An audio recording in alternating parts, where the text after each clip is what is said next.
Já parou para pensar como era o Brasil 10 mil anos atrás? Pois a gente vai mostrar como vivia o povo que chegou aqui milhares de anos antes do descobrimento. Esse povo chegou muito antes até do que os índios. É verdade. Olha, os repórteres Sônia Bride e Paulo Zero visitaram os lugares que contam essa história.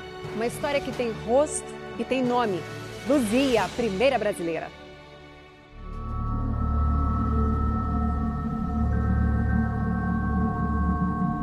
Cavernas.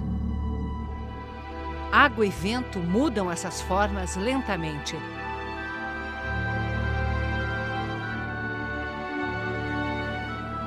Trazem a terra que cobre e preserva milhares de anos de uma história aos poucos descoberta.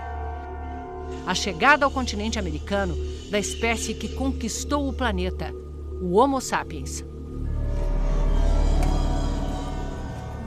Como a humanidade chegou até aqui, a milhares de quilômetros de onde a espécie surgiu na África?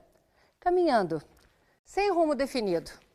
Seguia animais de caça, buscava frutas, raízes, fugia da seca ou do frio. E como não tinha cidades e nem lavouras, uma vez que avançava, também não tinha motivos para voltar para trás. Assim chegou até a América do Sul, a última fronteira da humanidade na incrível jornada da vida.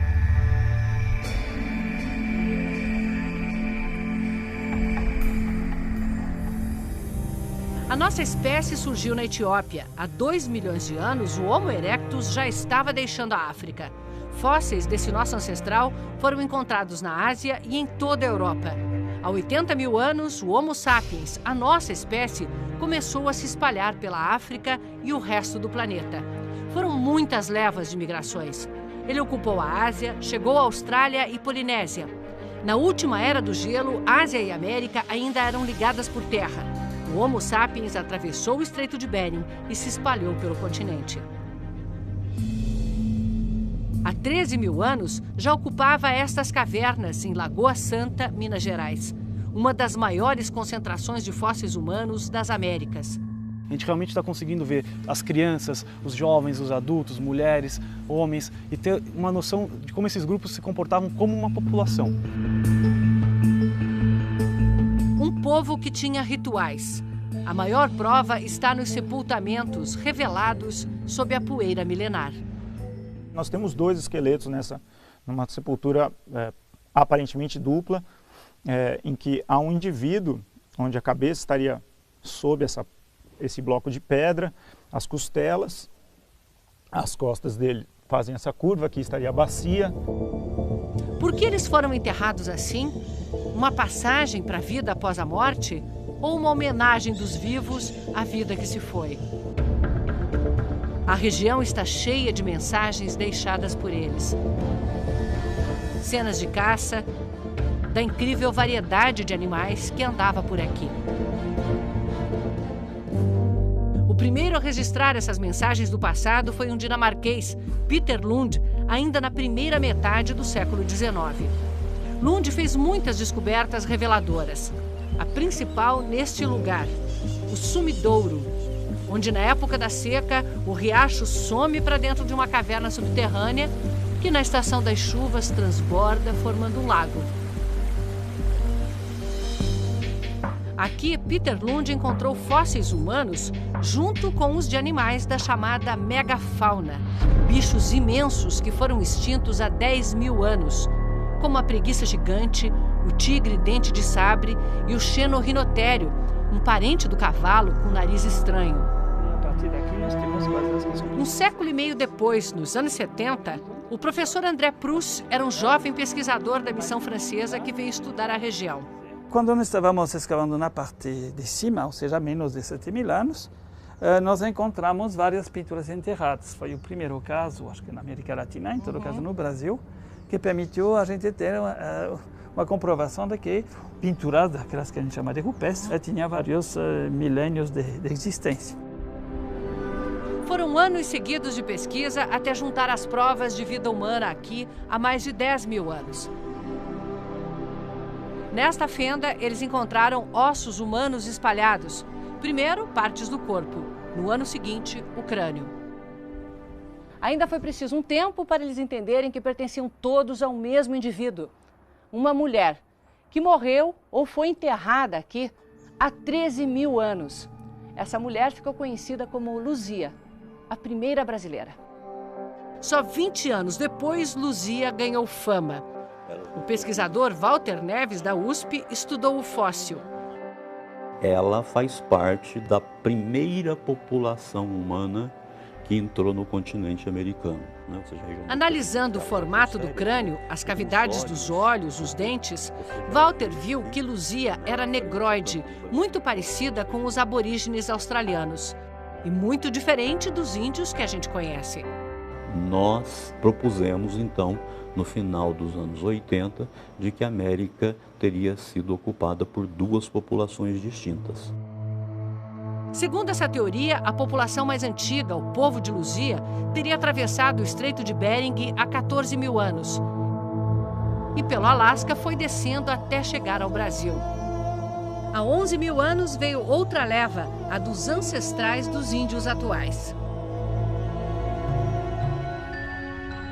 A reconstrução artística deu um rosto para os primeiros brasileiros. Esses são os traços de Luzia. Não sabemos que cor ela tinha ou qual o tipo de cabelo, mas podemos, com a ajuda da computação gráfica, imaginar.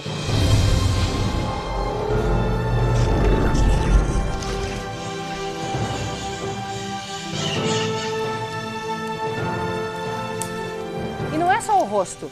A cada vez que os pesquisadores encontram um fóssil, uma ferramenta, restos de uma fogueira, é como se abrissem uma janela para o passado, que nos permite ver e reconstruir a vida que levava o povo de Luzia. Uma vida dura. Poucos passavam dos 35 anos. E eles não viviam nessas cavernas.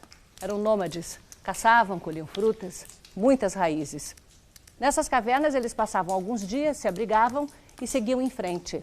O povo de Luzia era exatamente igual a nós. Tinha as mesmas habilidades, a mesma inteligência que nós. Éramos nós, antes das cidades, do desenvolvimento, da agricultura, iguais a nós, num mundo muito diferente e perigoso.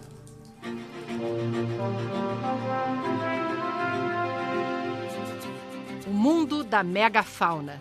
Tigres dente de sabre. Preguiças gigantes. Como é que iam chegar com a sarabatana, um arquinho igual aos que meu filho brinca, diante de um mastodonte? Diante de uma preguiça gigante que tinha pelo menos 70 centímetros de garra. Era o primeiro astronauta brasileiro, só papo que ia receber entrava na órbita. O maior terror do povo de Luzia devia ser correr de um tigre dente de sabre. Por razões que nós não conseguimos explicar, eles não caçavam essa megafauna.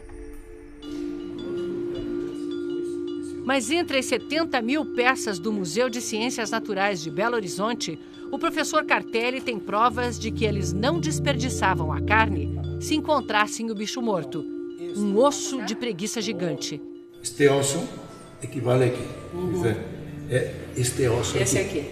Então aqui houve nitidamente um trabalho de arrancar aqui esses cortes. Neste sentido, a natureza não pode fazer isso. O que aconteceu com o povo de Luzia quando os outros chegaram? Em alguns pontos do Brasil, há indícios de que ele sobreviveu até o século XIX. Em alguns locais eles foram completamente substituídos, como, por exemplo, na costa brasileira, você não tem vestígio dessas populações, né? E em algumas regiões houve cruzamento entre essas duas levas. Mas seriam mesmo esses os primeiros brasileiros?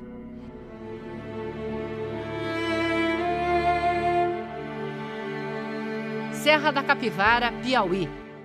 Região arqueológica declarada pela Unesco Patrimônio da Humanidade.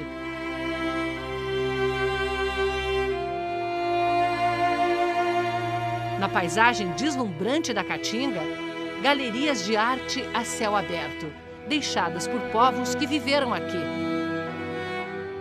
Um registro rico da fauna da região quando havia aqui uma floresta úmida. Cenas de uma sociedade que valorizava a interação social.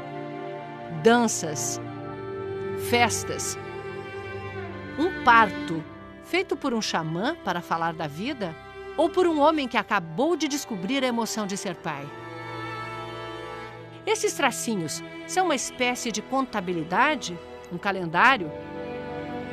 Isso é a primeira escrita. Eram povos que tinham tradições, que tinham crenças. Nós escrevemos tudo que nós sentimos. Eles, então, gravavam desta maneira. Só que tinha um código, e esse código se perdeu com esses povos. Ninguém conhece esse lugar como a pesquisadora Nied Guidon. Os estudos liderados por ela tentam mostrar que a chegada às Américas se deu muito antes do povo de Luzia. As datações mais antigas que nós temos são de 90 mil anos, temos datações de carbono 14 de 58 mil e uma grande quantidade de 30, 20 mil. Tudo indica que vieram da África.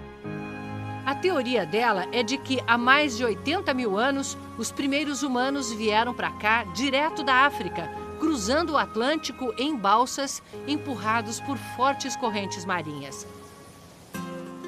No bem montado Museu do Homem Americano, em São Raimundo Nonato, podemos ver os fósseis humanos encontrados na região. Os esqueletos são mais recentes do que o povo de Luzia. Mas as provas de que o homem estava aqui há mais de 80 mil anos são essas ferramentas de pedra lascada. A datação foi feita com base em carvão encontrado junto com elas. Mas parte da comunidade científica acha que essas pedras não foram moldadas por humanos. Eu era ferrenho opositor das pesquisas da Nied lá na Serra da Capivara, mas há alguns anos ela me convidou para visitá-la e eu analisei essas ferramentas. Eu saí dessa visita, digamos que 99% convencido de que ela está correta. O elo perdido, que vai revelar quando de fato os primeiros brasileiros chegaram, está enterrado em algum ponto do Brasil, esperando para vir à luz. Se você estudar as populações humanas no Velho Mundo até 10 mil anos atrás, todas tinham cara de africanos. 10 mil anos, um piscar de olhos na história da evolução humana. Éramos todos iguais.